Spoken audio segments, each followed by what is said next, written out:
They stand in the cold, waiting for work, doubt their constant shadow. What am I doing here? Why did I do this? I mean, I didn't have much in Mexico, but at least I have my family, my friends. The path here always begins at the border, desperation leading to lawlessness. I just take off, just like a spring, just like all this adrenaline going through my body. I just go over the fence, jump all the way from like about 16 feet all the way down to the floor and run towards the United States. Poverty pushes them from Mexico. We had no food. We had no place to live. Any job and improvement. I went from pulling weeds to pulling tomatoes to picking cantaloupes to picking grapes.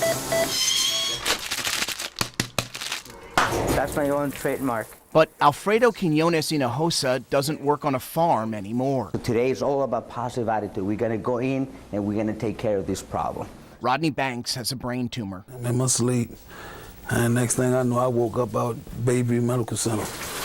Every day, everything I do, it doesn't matter if when I was a welder, when I was a tomato picker, I gave it my best. Only 19 years after he jumped this fence into San Diego with a few dollars and no English. I have been so lucky, and I wonder what set me apart from the rest. The same year that I came, there were thousands of other illegal aliens who also crossed the border. Dr. Alfredo Quiñones Hinojosa is about to perform the operation Rodney Banks, a 45-year-old construction worker, needs to stay alive. If he fails, 5 young children will lose their grandfather. The tumor is in the patient's right-hand side. His co-workers call him Dr. Q, now one of the best brain surgeons at one of the best hospitals in the world, Johns Hopkins. So we got the tumor right here, guys, already. His hand's slightest movements now separate life from death. Posterior were good. Hands not long ago separating weeds from dirt. I do look at them sometimes, and I realize these are the same hands who now touch people's lives. Nothing has really changed. His story bends the definition of possible. A path from the fence to the fields, from community college to UC Berkeley, from Harvard Medical School to Johns Hopkins Hospital. I had hopes. I had dreams. As a child in Mexico, cruel poverty was his family's reward for hard work. As a teenager, he found his father in tears. I found him crying because he just couldn't provide. And I promised myself that I would do everything within my power to make sure that I provided for not just my parents and my siblings, but for my future family.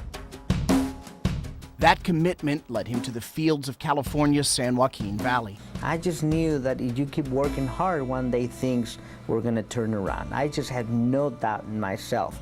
Alfredo slept in this trailer at night, but by day he kept pushing, no opportunity too small. Someone gave me an opportunity to drive a tractor, and it just took me minutes to pick it up, and I knew. And then an opportunity to drive a cotton picker, it took me minutes to pick it up. Now, Dr. Alfredo Quiñones Hinojosa splits his time between surgery and his research lab. He believes he can find the cure for brain cancer, a challenge the medical establishment has all but given up on. Every disease has an origin, and every disease, if you study it, you can find ways. Let me help you this time now. You're gonna do that? Dr. Matt McGirt works side by side in the operating room with Dr. Quiñones dozens of hours every week, including Rodney Banks' very successful benign tumor removal. That's the thing about Alfredo. You take away his entire background, and he's still a superstar in neurosurgery. 18 years ago, he was picking tomatoes. That's truly amazing. And to do what he do now, yeah, he's been blessed. One thing that this country absolutely values is hard work. Dr. Q tells his story at least once a month to student groups he often pays from his own pocket to host. If you don't have high dreams, it becomes a self-fulfilling prophecy. If he has a secret to success, it may be his unshakable confidence that you don't always have to know exactly where you're going in life. You just take a leap of faith, knowing there's no safer bet than one on yourself. I may never find a cure for brain cancer. I don't care about that right now. I care about trying. Just 3 blocks from Johns Hopkins, they still wait each morning. The potential isn't everybody. The issue is, how do we harvest that potential? I think it's about 3 centimeters behind. The question is, will this be the man to find the cure for brain cancer?